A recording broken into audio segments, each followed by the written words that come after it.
ودقابونا وحدة على وحدة يكون المعنى ما بينا هدا صاح ندركنا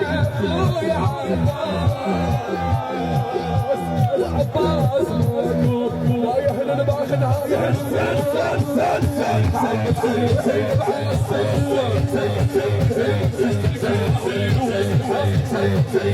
الشام